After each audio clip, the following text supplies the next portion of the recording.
थी। नमस्कार, मैं हूं मनोज मानस। हमारे स्पेशल बुलेटिन में आपका स्वागत है और सबसे पहले हम बात करेंगे सीएम की समीक्षा। मुख्यमंत्री योगी आदित्यनाथ ने शुक्रवार सुबह वित्तीय वर्ष 2025-26 में शासन द्वारा विभिन्न विभागों को जारी बजट के व्यय को लेकर वित्त विभाग की समीक्षा बैठक की।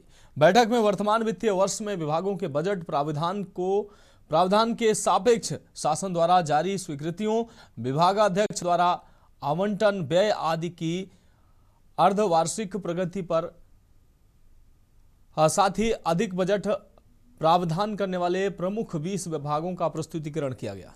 मुख्यमंत्री योगी आदित्यनाथ ने प्रमुख 20 विभागों के प्रस्तुतिकरण की समीक्षा की। इस दौरान मुख्यमंत्री ने सभी प्रमुख विभाग के उच्च अधिकारियों को निर्देश दिए हैं कि सभी विभाग समय से आवंटन बजट का इस्तेमाल करें ताकि परियोजनाएं और योजनाएं समय से पूरी हो सकें और प्रदेशवासी इन योजनाओं का लाभ उठा सकें।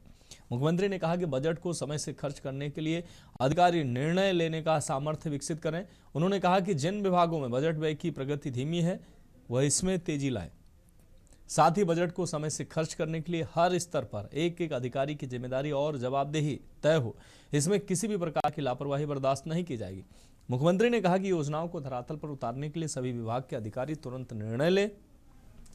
साथ ही उन्होंने कहा कि निर्णय लेने में देरी से समय से बजट व्यय नहीं हो पाता, ऐसे में निर्णय लेने में तेजी दिखाएं।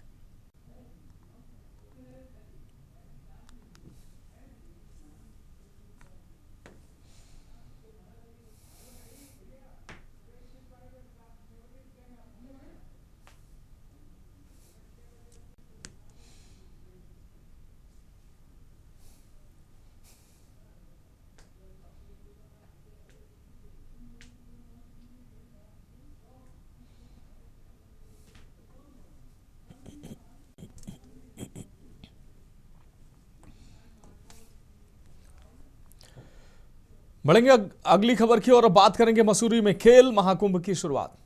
देहरादून में कैबिनेट मंत्री गणेश जोशी ने गढ़ी कैंट स्थित गोरखा मिलिट्री इंटर कॉलेज में आयोजित विधानसभा स्तरीय विधायक चैंपियनशिप ट्रॉफी 2025 सभी का ध्वजारोहण कर विधिवत उद्घाटन किया। उन्होंने खिलाड़ियों से परिचय प्राप्त कर उनका उत्साहवर्धन किया तथा 800 मीटर दौड़ के विजेता खिलाड़ियों को पुरस्कृत किया। मंत्री गणेश जोशी ने कहा कि खेलों के माध्यम से युवाओं में शारीरिक व मानसिक विकास होता है। उन्होंने बताया कि इस वर्ष खेल महाकुंभ की प्रतियोगिताएं मुख्यमंत्री चैंपियनशिप ट्रॉफी के नाम से आयोजित की जा रही हैं। मसूरी विधानसभा क्षेत्र में अंडर 14 और अंडर 19 वर्ग में एथलेटिक्स, कबड्डी, खो खो, वॉलीबॉल सहित विभिन्न खेल प्रतियोगिताएं आयोजित की जा रही हैं। मंत्री ने कहा कि इन प्रतियोगिताओं का उद्देश्य खेल संस्कृति को बढ़ावा देना, ग्रामीण प्रतिभाओं को मंच देना और युवाओं को खेल मैदान से जोड़ना है। उन्होंने सभी खिलाड़ियों को नववर्ष की शुभकामनाएं देते हुए उनके उज्जवल भविष्य की कामना भी की।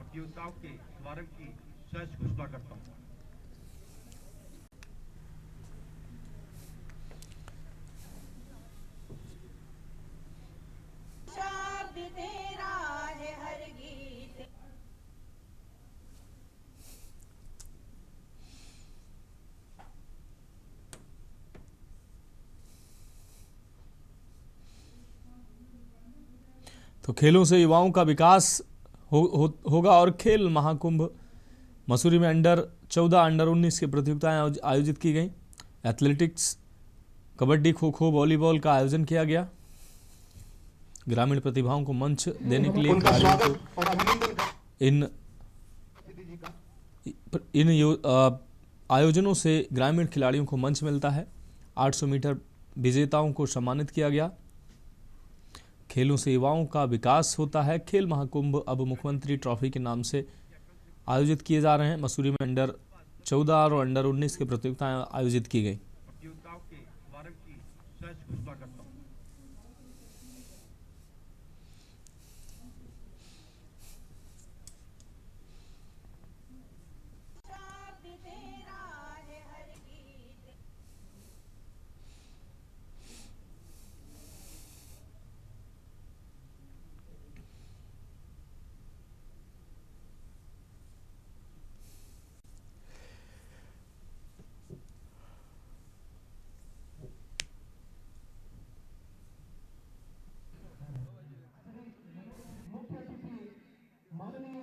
कैबिनेट मंत्री उत्तराखंड सरकार श्री गणेश जोशी जी उनका स्वागत और अभिनंदन करें।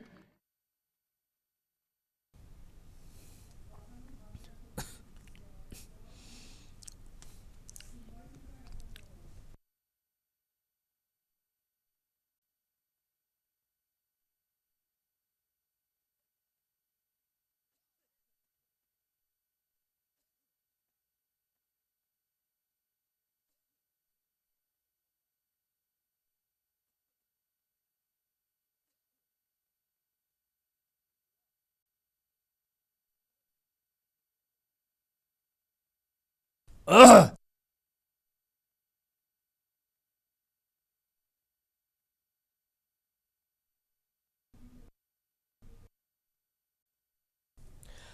एथलेटिक्स, कबड्डी, खो खो जैसे खेलों का आयोजन किया गया। ग्रामीण प्रतिभाओं को मंच इन आयोजनों से मिलता है।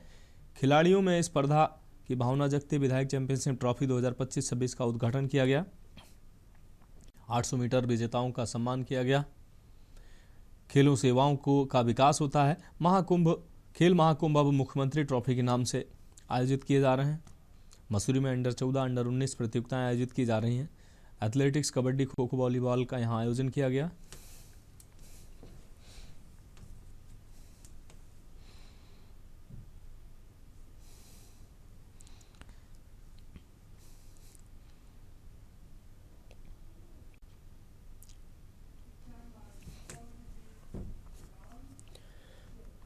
और अब हम बात करेंगे, ठंड है प्रचंड, स्कूल बंद। देश के तमाम राज्यों में भयंकर सर्दी पड़ रही है और शीतलहर के चलते स्कूलों को बंद कर दिया गया है। यूपी में भी तमाम स्कूलों में विंटर वेकेशन हो चुका है, लेकिन अब मौसम को देखते हुए इस छुट्टी को बढ़ाया जा रहा है। यूपी के कई जिलों में विंटर वेकेशन को बढ़ाने का फैसला लिया गया है, जिसे लेकर डीएम की तरफ से आदेश भी जारी हो चुके हैं। शीतलहर को देखते हुए यूपी के 5 जिलों में 12वीं तक के स्कूलों की छुट्टियों को बढ़ाया गया है। कानपुर, आगरा, शामली, बिजनौर और मुजफ्फरनगर में ये छुट्टियां बढ़ाई गई हैं। हालांकि 1 या 2 दिन की छुट्टियों को बढ़ाया गया है। डीएम की तरफ से जारी आदेश में सभी स्कूलों पर ये आदेश लागू होंगे। कानपुर, आगरा, बिजनौर और मुजफ्फरनगर में स्कूल अब 3 जनवरी को खुलेंगे। कक्षा 8 तक के स्कूलों और आंगनबाड़ी केंद्रों को पहले ही 14 जनवरी तक बंद रखने का फैसला लिया गया है। छोटे बच्चों को शीतलहर से बचाने के लिए ऐसा किया गया है, यानी अब उनका स्कूल 15 जनवरी को ही खुलेगा। इस दौरान कुछ शिक्षकों को परीक्षाओं की तैयारी और बाकी काम के लिए स्कूल बुलाया जा सकता है। नोएडा में भी तमाम स्कूल विंटर वेकेशन में जा चुके हैं, लेकिन माना जा रहा है कि यहाँ भी छुट्टियों को कुछ दिन के लिए बढ़ाया जा सकता है। फिलहाल यहाँ स्कूल 4 जनवरी तक बंद है। नोएडा के अलावा यूपी के बाकी जिलों में भी मौसम की मार के चलते ऐसे आदेश जारी हो सकते हैं।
और अब हम बात करेंगे आंगनबाड़ी में सुविधाओं का काल।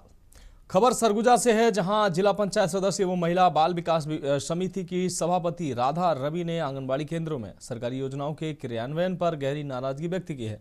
विशेष रूप से ग्राम पंचायत डांडगांव हरजनपारा की आंगनबाड़ी कार्यकर्ती केसरानी पर लापरवाही का आरोप लगाते हुए उन्होंने कहा कि कार्यकर्ताओं की अनदेखी से गर्भवती महिलाएं, धात्री माताएं और छोटे बच्चे पोषण आहार, टीकाकरण एवं स्वास्थ्य जांच जैसी सुविधाओं से वंचित रह जा रहे हैं। राधा रवि ने इसे सामाजिक उत्तरदायित्व की घोर उपेक्षा और जिला प्रशासन व महिला बाल विकास विभाग से नियमित जांच, जवाबदेही तय करने तथा दोषियों पर कड़ी कार्रवाई की मांग की है। उन्होंने चेतावनी दी कि यदि सुधार नहीं हुआ तो मामला उच्च स्तर पर उठाया जाएगा ताकि योजनाओं का लाभ अंतिम व्यक्ति तक पहुंच सके।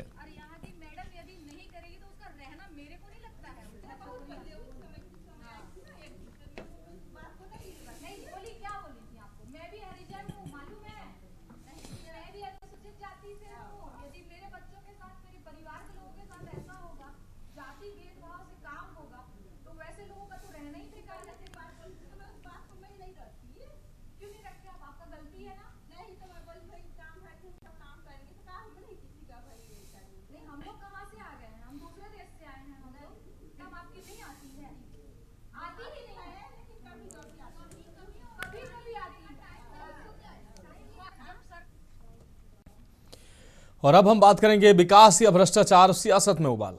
कबीरधाम छत्तीसगढ़ ऐतिहासिक भोरमदेव मंदिर परिसर में जब 146 करोड़ रुपए की भोरमदेव कॉरिडोर विकास परियोजना का शुभारंभ हुआ तो इसे जिले के लिए एक बड़ी उपलब्धि माना गया। लेकिन मुख्यमंत्री और केंद्रीय पर्यटन मंत्री की मौजूदगी में हुए इस भव्य आयोजन की चमक उस वक्त फीकी पड़ गई जब मंच से केंद्रीय मंत्री ने स्थानीय नेतृत्व और प्रशासन को लेकर बड़ा बयान दे दिया। केंद्रीय पर्यटन मंत्री ने मंच से स्पष्ट लहजे में कहा कि स्वदेश दर्शन योजना के तहत हो रहे निर्माण कार्यों की पूरी जिम्मेदारी स्थानीय जनप्रतिनिधियों और अधिकारियों की है। इस एक वाक्य ने प्रशासनिक गलियारों में हलचल पैदा कर दी। सवाल ये उठ रहा है कि आखिर जब सब कुछ योजना के अनुसार चल रहा है तो दिल्ली से आए मंत्री को जिम्मेदारी और जवाबदेही की याद दिलाने की जरूरत क्यों पड़ी? कबीरधाम जिले में पिछले कुछ समय से निर्माण कार्यों की गुणवत्ता को लेकर विपक्ष और आम जनता मुखर रही है। सोशल मीडिया पर आए दिन ऐसी तस्वीरें वायरल होती हैं जिनमें नवनिर्मित पुलों और सड़कों में कुछ ही दिनों में दरारें आ गई, नालियों और सरकारी भवनों के निर्माण में घटिया सामग्री के इस्तेमाल के आरोप लगे हैं। विपक्ष ने लगातार कमीशनखोरी के चलते विकास कार्यों को खोखला करने का आरोप लगाया। वहीं राजनीतिक विशेषज्ञों का मानना है कि केंद्रीय मंत्री का यह बयान केवल एक औपचारिक संबोधन नहीं था, इसे जिले के अधिकारियों और स्थानीय नेताओं के लिए एक सॉफ्ट वार्निंग के रूप में देखा जा रहा है। क्या केंद्र सरकार के पास जिले में चल रहे विकास कार्यों की खराब फीडबैक पहुंची है या फिर यह 146 करोड़ की भारी भरकम राशि के दुरुपयोग को रोकने के लिए पहले से खींची गई एक लक्ष्मण रेखा है? भोरमदेव कॉरिडोर सिर्फ एक पर्यटन प्रोजेक्ट नहीं है बल्कि एक कबीरधाम की पहचान और आस्था से जुड़ा विषय है। अब सवाल यह है कि क्या यह कॉरिडोर गुणवत्ता के मानकों पर खरा उतरेगा? क्या 146 करोड़ रुपए वाकई जमीन पर दिखाई देंगे या फाइलों में सिमट कर रह जाएंगे? क्या प्रशासन इस बार भ्रष्टाचार मुक्त निर्माण सुनिश्चित कर पाएगा? भोरमदेव कॉरिडोर के उद्घाटन ने विकास की उम्मीद तो जगाई है, लेकिन मंत्री के बयान ने यह भी साफ कर दिया है कि अब हर ईंट और हर पत्थर पर जनता और केंद्र की पैनी नजर रहेगी।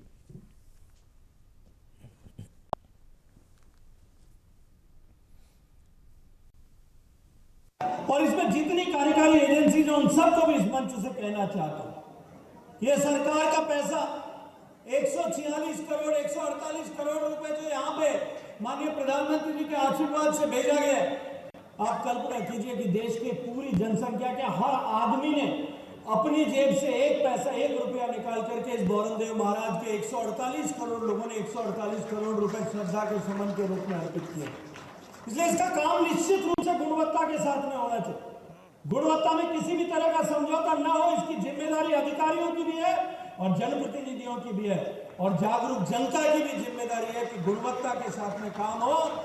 ये मंदिर जो 1000 साल से हम सब के बीच में एक विश्वास के रूप में, एक विश्वास के प्रतीक के रूप में, अखंड विश्वास के प्रतीक के रूप में खड़ा है। और अब बात होगी मरीज की जान से खिलवाड़ के।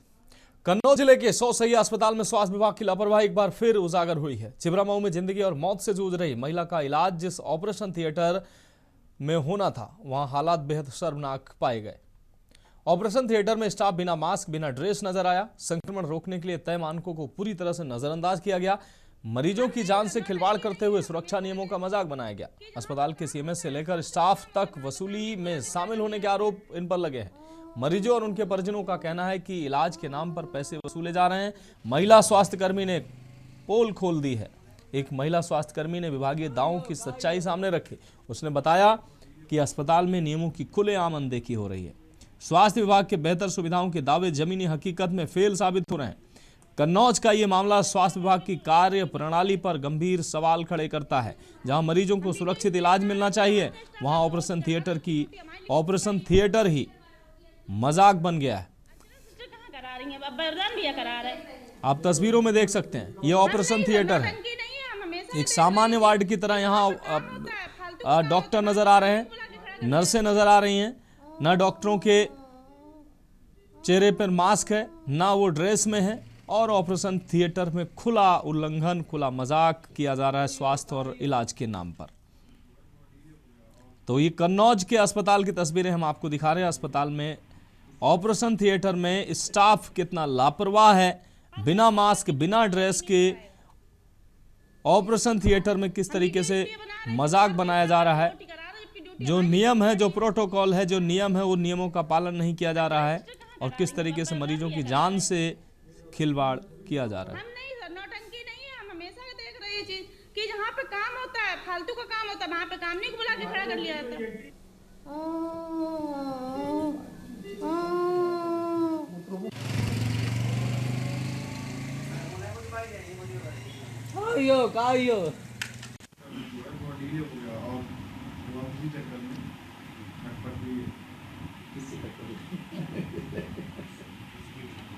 का स्टाफ आके ओटी नहीं कराएगा। हम वीडियो इसलिए बना रहे हैं कि बाहर का स्टाफ आके ओटी करा रहा है, जबकि ड्यूटी हमारी लिखित में पड़ी है। अर्चना सिस्टर कहाँ करा रही हैं? अब वरदान भैया करा रहे हैं। हम नहीं सर, नौटंकी नहीं है। हम हमेशा देख रहे हैं ये चीज कि जहाँ पे काम होता है, फालतू का काम होता है, वहाँ पे काम नहीं को बुला के खड़ा कर लिया जाता है।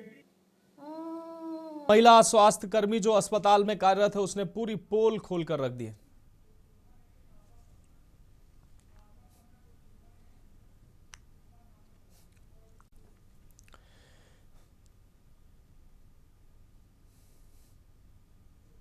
और अब बात करेंगे बुंदेलखंड के कद्दावर नेता और बांदा चित्रकूट के पूर्व सांसद आर.के. सिंह पटेल ने लखनऊ पहुंचकर उत्तर प्रदेश के मुख्यमंत्री योगी आदित्यनाथ से शिष्टाचार भेंट किए।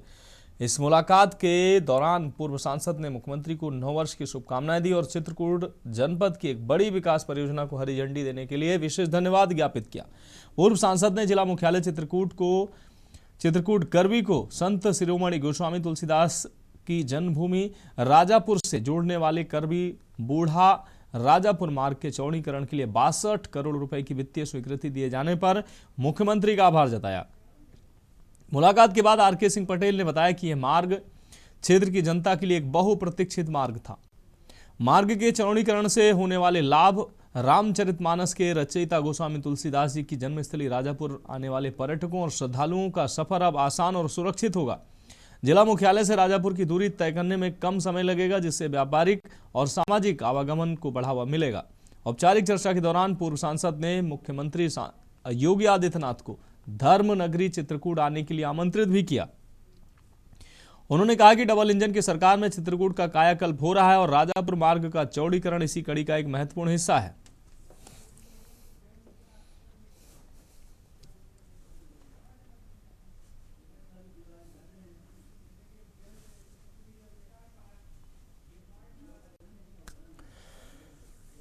फिलहाल हमारे स्पेशल बुलेटिन में अभी के लिए मेरे साथ इतना ही। मुझे दीजिए इजाजत और आप देखते रहिए के न्यूज़ इंडिया।